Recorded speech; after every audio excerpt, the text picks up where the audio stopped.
$39 trillion. That number became real on March 17, 2026, confirmed in writing by the U.S. Bureau of the Fiscal Service. And here's what makes it personal. Every child born in America today carries a $530,000 share of that debt. Not someday, right now, from the moment they take their first breath. Interest payments on that debt will exceed $1 trillion this fiscal year, nearly triple what the government paid in 2020. That's more than national defense, more than veterans, education, transportation, and science combined. $7,700 per American household, not for a road, not for a school, just for the privilege of borrowing money that was already spent. And while Washington writes those checks, 59% of Americans cannot cover a $1,000 emergency from savings. Nearly 1 in 4 have zero, nothing.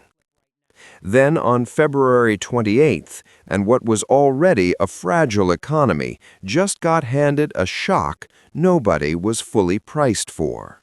The March jobs report looked like a comeback. 178,000 jobs added. Headlines celebrated.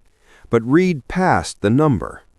February was quietly revised from a loss of 92,000 jobs down to a loss of 133,000, worse than you were told. Again. 16 of the last 19 BLS job reports were revised downward after release, the highest rate since 2008. The job market was weaker than reported, for longer than reported. The hiring rate as a share of the workforce just hit its lowest level since the COVID recession. Long-term unemployment keeps rising. Labor force participation keeps falling. Net job creation over the past year averaged just 22,000 per month. March's bounce didn't change that trend. It paused it. And Goldman Sachs now puts recession odds over the next 12 months at 30%, predicting unemployment climbs to 4.6% by year's end, with inflation closer to 3%. Moody's recession model, trained on 80 years of economic data, sat at 49% before the Iran war even started. Their chief economist said it could cross 50% unless the conflict ended within days.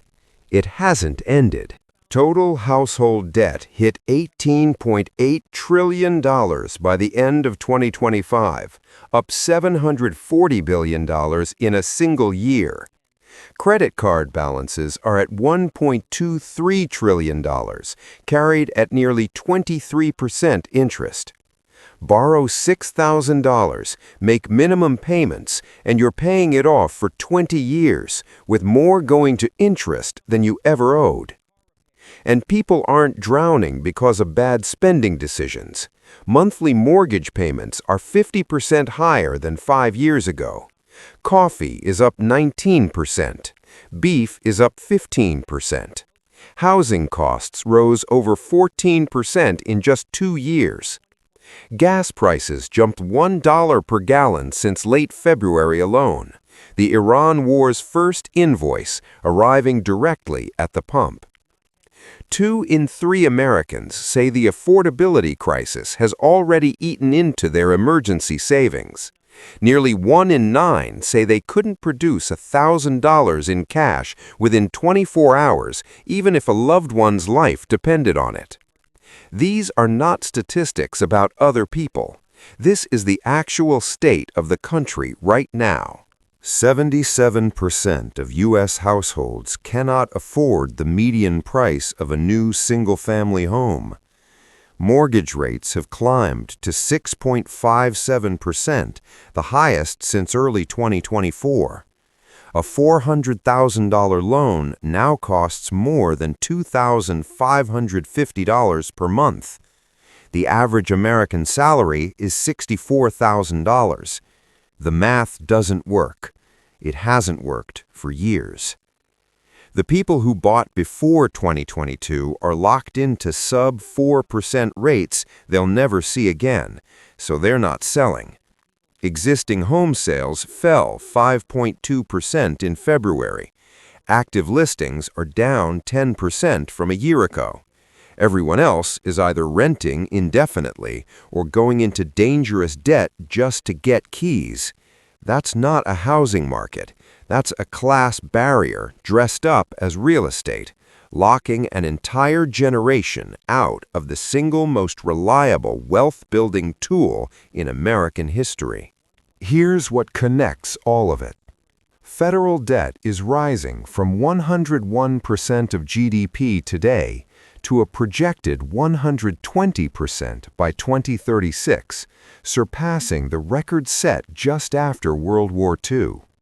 Social Security is less than 7 years from insolvency, with a 24% automatic benefit cut written into current law. The Iran war has triggered what the International Energy Agency called the largest oil supply disruption in the history of the global energy market. On top of a job market already losing ground, consumers already maxed out, and a government already borrowing $1 trillion every 5 months. This is not 10 separate problems, it is one convergence. Debt kills spending. Spending declines kill jobs. Job losses drain savings, and the government borrows more to paper over the cracks. Nearly half of American families cannot afford the true cost of living right now, and that number was calculated before oil spiked, before gas jumped $1, before the war added its weight to everything else.